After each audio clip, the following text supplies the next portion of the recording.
Chun borrows a mountain of cash from the mafia, buys the most expensive ice creams, hires the most expensive contractor to build his safe house because only he knows that the apocalypse is coming, so there won't be any need to pay anyone back. Lujing Pedestrian Street, March 2nd, 2030. The place was unusually quiet, and inside a dim little room off the street, someone's voice cut through the silence, asking a kid if he had any idea what borrowing 5 million from him really meant. When the lights flicked on, the speaker revealed himself, Zhang Yang, the boss of the Dahai gang and the man behind the Luchong underground bank. The kid standing before him was clearly nervous. He kept insisting that he understood that as long as brother Zhang was willing to lend, even high interest was fine. Behind Zhang, a row of bodyguards stood like carved statues, each one more intimidating than the last. Zhang Yang calmly named his terms: 4% interest, 5 million borrowed, 7 million due in half a year. He told the boy to write the IOU for 7 million and hand over collateral of equal value. Chun, the kid, hurriedly produced a document, the deed to his house. Zhang glanced at it and commented aloud that the place was old and only worth around 3 or 4 million at best. But in his mind, he was already laughing. A large flat over 140 square meters being used as collateral for a loan shark? A fat sheep had practically walked into his hands. Then he casually said that 5 million couldn't be lent out based solely on that house. The moment Chun heard that, he panicked, clasping his hands together as if praying. He begged not to lose the deal, saying 4 million would work too, that a fortune-telling master claimed his luck was soaring, and he'd surely earn several times the amount back. Zhang lowered the offer to 3.5 million, pretending it was the highest he could go. Inwardly, he sneered at how easily a young gambler could be hooked. Chan, however, reacted as if he'd just been saved from drowning, thanking Zhang with overwhelming enthusiasm and promising to repay him soon. Zhang then adjusted the final terms: repay 4.9 million in 3 months, or the house would automatically belong to him. If Chen agreed, he could write the IOU immediately and receive the funds within 3 days. Chun said there was no problem, just that he had one condition of his own. The moment he said that, Zhang's curiosity sharpened, and he leaned in to listen. 10 minutes later, Chun walked out of the room with a bright, satisfied smile on his face. From inside the room, a cheerful voice called out, thanking Chun for his patronage and telling him to take care. On his phone screen, a massive deposit lit up. Ding! Mobile account received 3.5 million yuan. Chun couldn't hold back the quiet laughter in his mind. To him, the whole situation was almost comical. In a month, the apocalypse would descend. Who in their right mind would still bother paying back a loan at that point? With the money finally in his hands, his thoughts immediately shifted to preparation. He had no intention of reliving the nightmare from his past life. Back then, a catastrophic natural disaster had struck Blue Star, reshaping the entire planet's ecosystem. Intense solar radiation pushed global temperatures to a horrifying average of 50 degrees Celsius, plunging humanity into a high-temperature apocalypse that lasted 30 days. Humans, animals, nothing survived unscathed. The world had been thrown into chaos. Meanwhile, back in the underground bank, Zhang Yang was laughing to himself. To secure the money quickly, he'd even dared to raise the interest, and he felt no shame about it. In his eyes, gamblers hardly deserved a home. One of his men cautiously pointed out that Chen's house was worth over 4 million, yet they'd pushed it to 3.5, and Chen accepted instantly. Maybe it was a trap, but Zhang simply waved it off. He claimed he'd seen countless gamblers, people who would trade even their families for cash. What was a house to someone like that? He joked that the world was full of good people who paid extra interest without complaint. Chen, meanwhile, had his own private thoughts. He remembered all too vividly how he had once boasted, "You think you can scam me? I'm the man who borrowed from every loan shark in Luoyang in a single day. Interest rates? I laugh at them. Once the money's in my hands, don't even dream of getting it back." He knew exactly what was coming. After the apocalypse, the earth dried up, vegetation withered, creatures mutated, and society crumbled. Supplies became so scarce that people threw away whatever morals they had left just to secure a bit of food or water. Those who possessed resources were like kings. Even billionaires and celebrities ended up begging for a hot sausage or a sip of clean water. Those who failed to adapt were left to wander the dead streets until they met their miserable end. But this time was different. He had been reborn. He had foreknowledge. And before disaster arrived, there was still enough time. Time to prepare, time to build, and time to make sure he would never suffer like he once had. Chun eventually wandered past a group of girls who were giggling together, and the sight caught his attention. He recognized the boxes in their hands and immediately thought to himself that this must be the legendary ice cream assassin, the kind of luxury treat said to be even pricier than the so-called noble of ice creams. He stared for a moment, remembering how, In his past life, he never dared buy one for himself. Instead, he had wasted money treating that woman Lu wenching to it again and again. Feeding such high-end ice cream to her felt more wasteful than feeding it to a dog. The more he thought about it, the more his chest tightened. Fine then, this time he was going to enjoy it. Without hesitation, he marched straight in and cut the line, stunning the group of girls behind him. He raised his voice and called out, "Hello! Give me 10 of every type of ice cream you have. Thanks." The girls were left blinking in disbelief. Whispers rippled through them. Was he serious? Could he even afford it? And wasn't he ridiculously handsome while ordering? Their impressions shifted instantly, and their eyes practically sparkled at him after such a bold display. The receptionist, however, had her own concerns. She thought the very thing they had been giggling about earlier,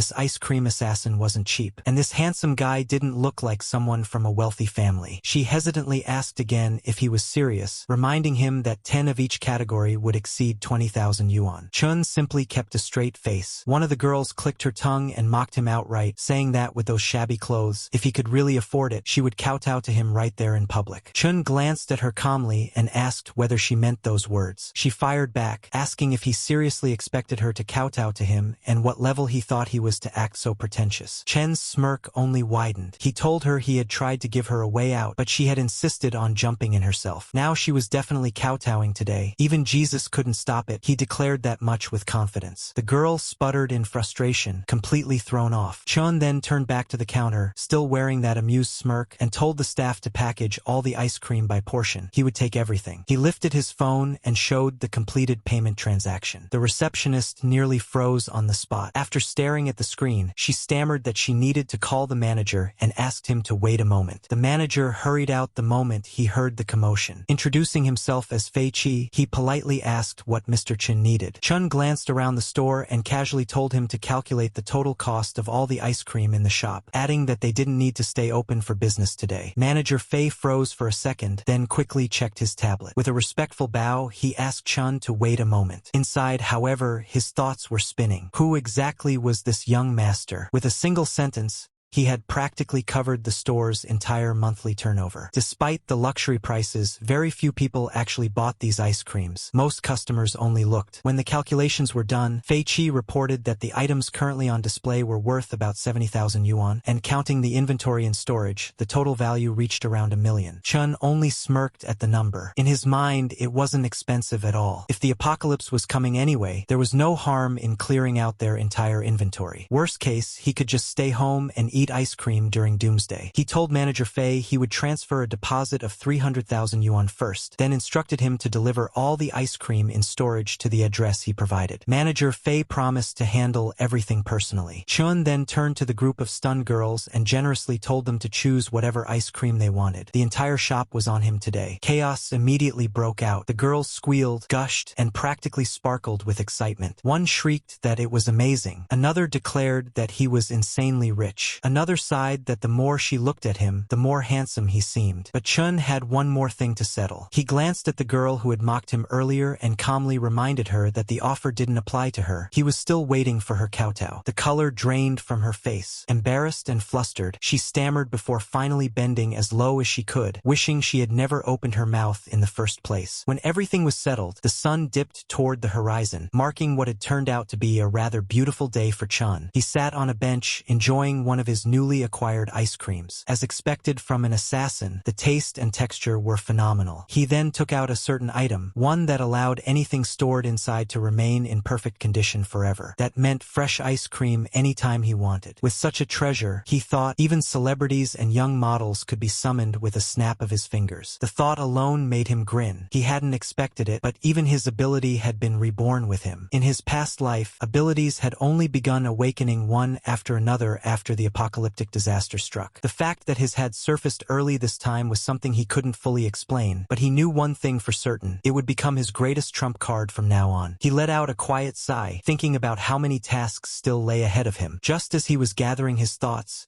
his phone suddenly rang. The ringtone lit up the screen with the words, "Ring ring, the little fairy is calling." The moment he saw it, a wave of unpleasant memories surged up. The caller ID couldn't have been more irritating, Lu Wenqing. He clicked his tongue and muttered to himself that of all people, it had to be her. What rotten timing. He had been having such a good day. Chun picked up the phone while murmuring Lu Wenqing's name. The moment he did, a wave of memories surged up, memories of how, after his parents passed away, she had appeared in his life like a savior. Back then, he had been foolish enough to believe she was his light, never realizing she had been eyeing nothing more than the small inheritance his parents left behind. He remembered how she used to lean close and relay what her mother supposedly said, that if he wanted to marry her, the fully paid apartment in the city center had to be put under her name, along with a bride price of 880,000 yuan. To him now, it was obvious she had been a bottomless pit, reaching out again and again until his savings were drained. She always justified it by claiming it was all for their little family, and even encouraged him to sell his family's old house, saying it was outdated anyway. Eventually, she had even pushed to sell the ancestral home passed down for generations just to secure that luxury apartment she wanted. He recalled a moment later in their relationship when he had been shoved to the ground while she introduced him to a so-called young master, saying he was the person she had mentioned, the one who supposedly met the requirements for special materials. That was the instant he finally understood the truth. During the apocalypse,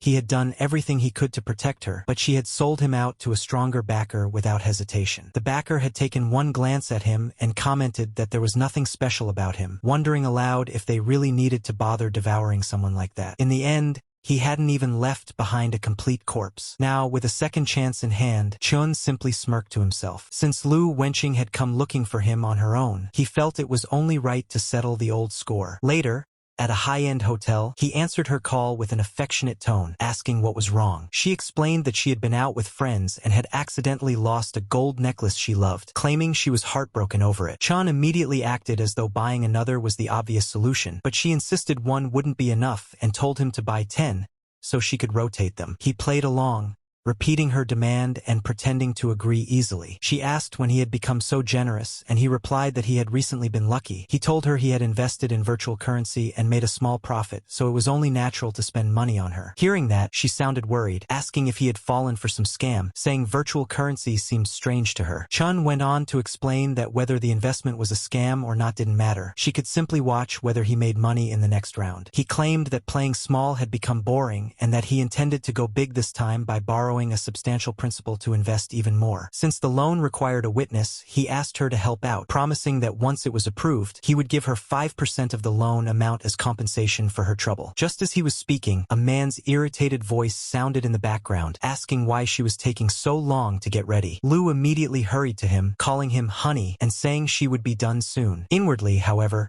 she was comparing the profits. Spending a night with the older man earned her only 5,000 yuan, while simply signing a paper for Chun could earn her 50,000. To her, the risk seemed non-existent. It was just a signature, and she believed Chun Xiao to be too timid to ever trick her. Once the call ended, Chun thought to himself that he would be waiting for Lu Wenqing. After that, he shifted his focus to preparations, deciding it was time to build a fortress. He planned to turn the place into a structure of iron and copper within a month. He wanted bulletproof composite glass installed on all windows, along with hidden burglar bars, walls reinforced into 3-meter-thick bulletproof exteriors, and seismic fortification capable of withstanding intensity level 8 quakes. He continued listing requirements: 3-meter security glass, a full rooftop covered in solar panels with an independent energy system, air purification and filtration capable of blocking external toxins, an autonomous ecosystem with a 72-hour oxygen supply and internal water cycling devices, explosion-proof doors, and an access control system combining biometric and mechanical verification. The contractor, listening to all this, began to sweat, overwhelmed by the sheer scale of the demands. Inwardly, he wondered whether Chun was some kind of doomsday prepper suffering from apocalypse delusions, or whether he had simply watched too many sci-fi movies. Before he could say anything, Chun stepped closer with a serious expression and asked whether it couldn't be done, reminding him that his resume claimed he was a defense specialist who had designed safe rooms for top tycoons. The contractor tentatively mentioned that Mr. Chen's requirements were extremely unique and high-end, though the budget might be an issue. Inwardly, however, he was thrilled, already assuming Chen was another wealthy man brainwashed by doomsday theories, someone with money to burn. Before he could say more, Chen displayed a hefty sum and stated that he would put down a 1 million yuan deposit, and the contractor could name the remaining balance himself. The contractor was stunned. Being allowed to name the price sounded unreal, and in his mind he was already celebrating his luck, convinced he had just met a rich fool who could fund his path to financial freedom in one go. Chen shook his hand enthusiastically, adding that he valued materials and quality above all else, and everything needed to pass inspection. The contractor promised confidently that there would be no problem, assuring Chen that the place would be built solid as a rock. Meanwhile, both men were thinking the exact opposite of what they were saying. Chen was silently telling himself that once the apocalypse arrived, the contractor wouldn't even be able to find him, let alone collect any remaining payment. The contractor, on the other hand,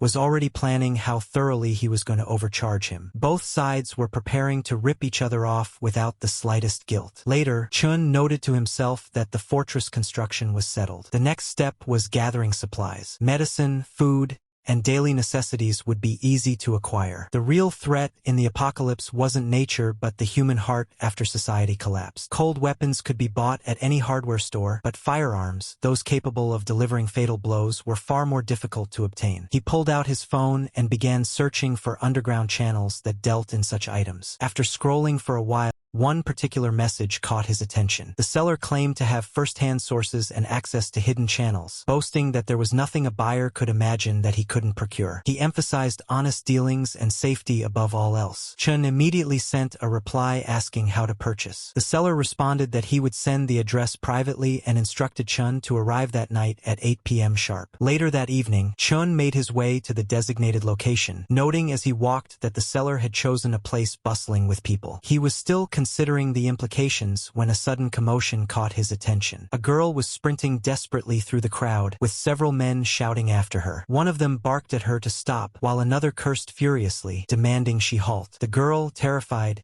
kept running. A moment later, she darted behind Chun as if seeking shelter. The pursuers grew even more agitated, one yelling that she should keep running if she dared, and another snarling that she must be tired of living to cheat someone in his territory. The girl pleaded for help, her voice trembling. Chun had originally intended to focus on his own plans for the night, but the moment he heard her voice and saw her face clearly, he froze. It was Lu Wenqing. He couldn't understand how she had ended up in a place like this. The sight left him momentarily stunned, unable to believe what he was seeing. One of the men managed to grab the girl and warn Chen not to come any closer. The girl was crying uncontrollably, and Chan, surprised, realized he recognized her. It was Li Yuyu, the top student goddess from his middle school days, the girl admired by countless boys. He couldn't understand how someone like her had ended up in such a situation. While he tried to process it, one of the thugs demanded that she hand over the money and said she shouldn't even think about leaving otherwise. She kept crying as more of the men gathered behind their leader, clearly waiting their turn. One of them suggested they stop wasting time. If she couldn't repay the money, she could pay in other ways instead, laughing crudely. Chen's expression darkened, and he ordered them to let her go. The thugs finally turned their attention to him. Their grip on the girl didn't loosen, and one of them, angrier than the rest, stepped forward with clenched fists, demanding to know where this reckless kid had come from. He mocked Chun for trying to play the hero and threatened to cripple him first. The moment he swung, Chun easily avoided the punch, grabbed the man's arm, and twisted it until the thug cried out in pain. Then, with a single strike to the face, Chun sent him flying. Dust and smoke rose around them as Chun stood there, unfazed. Inwardly, he noted with surprise that the strange system assisting him was something he had never possessed in his previous life. Li Yuyu also recognized him, calling out his name in disbelief. But the man still restraining her tightened his hold and warned Chun not to move or he would kill her. Before the threat even finished leaving his mouth, Chun hurled a stone straight at the man's forehead, knocking him backward. The remaining thugs hesitated, suddenly intimidated. A moment later, another young man rushed into the scene, scolding them loudly for ganging up on a girl and asking where their shame had gone. The thugs instantly cursed at him for interfering and charged. Chun and the newcomer fought side by side without needing to exchange a single word. When someone attacked from the front, Chun took him down with a punch. When someone tried to ambush from behind, the other guy blocked and countered. One by one, the punks collapsed, and even when they were down, Chun made sure to kick them away to keep them from getting up again. When the last of them fell, Chun gave a cold command for them to scram. At that moment, a notification echoed in his mind. Fear plus +1, panic +1, severe pain +1, despair +1, humiliation +1. Negative emotion value exceeded 10 for the first time. Spatial expansion authority unlocked. While the punks stumbled away in fear, another prompt echoed in Chen's mind, reminding him to harvest diligently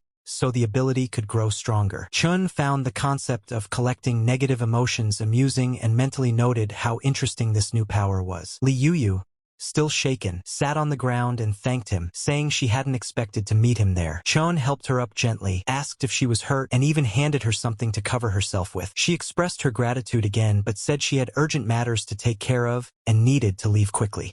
Chun simply reminded her to be careful. The young man who had rushed in earlier approached him enthusiastically, praising his hero saving the beauty moment and introducing himself as Mukong. When Chen heard the name, he realized fate had saved him some trouble. Mukong was exactly the person he had arranged to meet. Mukong was surprised and called it destiny, then excitedly struck a pose and said, "Sky King covers Earth Tiger." Chun responded by calling him a fool. Mukong froze, completely thrown off. A series of notifications immediately appeared in Chen's mind: dumbfounded +1, dazed +1, awkwardness +1. Chun cleared his throat and tried to ease the moment by responding with another nonsense phrase, saying he meant it as a joke to lighten the mood. He even mimicked the silly pose to reduce Mukong's embarrassment. Mukong burst out laughing, calling Chen unbelievable, and then motioned for him to follow. They moved into a secluded area where Mukong opened a box filled with firearms. He explained that they were Russian-made, durable and reliable, but warned that they didn't come with many bullets, so Chun would need to use them wisely. Since Chun seemed skilled and interesting, Mukong offered him a friendship price, saying it was his way of forming a connection. Chun accepted and thanked him. Mukong added that Chen's movements suggested he was an expert, and if there were no further questions, they could finalize the deal. But before he could finish, Chun casually asked whether the gun came with a silencer, whether there was a warranty card, and if Mukong could throw in an extra box of bullets. Mukong was speechless. Internally, he wondered if Chun even understood what a friendship price meant. Items like these usually sparked bidding wars on the black market, often selling for twice the cost, and this guy was asking for warranties and freebies as if he were buying home appliances. Mukong felt himself grow more and more frustrated, thinking Chun might as well just rob him. A new notification flickered through Chen's mind, noting the spike in negative emotions: shock +1, heartache +1, speechless +1. Seeing Mukong's face twist in pain, Chun quickly told him not to worry about it. If the extras weren't possible, he said they could forget it. He added that they would just follow the price already agreed on, and that he would transfer the money immediately. Inwardly, Chun marked the deal as complete. He now had supplies, weapons, and the beginnings of a fortress. Only one final piece remained. Later that night, inside an extravagant hotel suite, a woman in a red dress stood by the window, bathed in moonlight. When she turned, Chun wrapped an arm around her and complained that she had taken too long and kept him waiting on sore legs. Lu Wenqing asked whether the thing he mentioned was truly risk-free. Chun reassured her sweetly, claiming it was only a formality,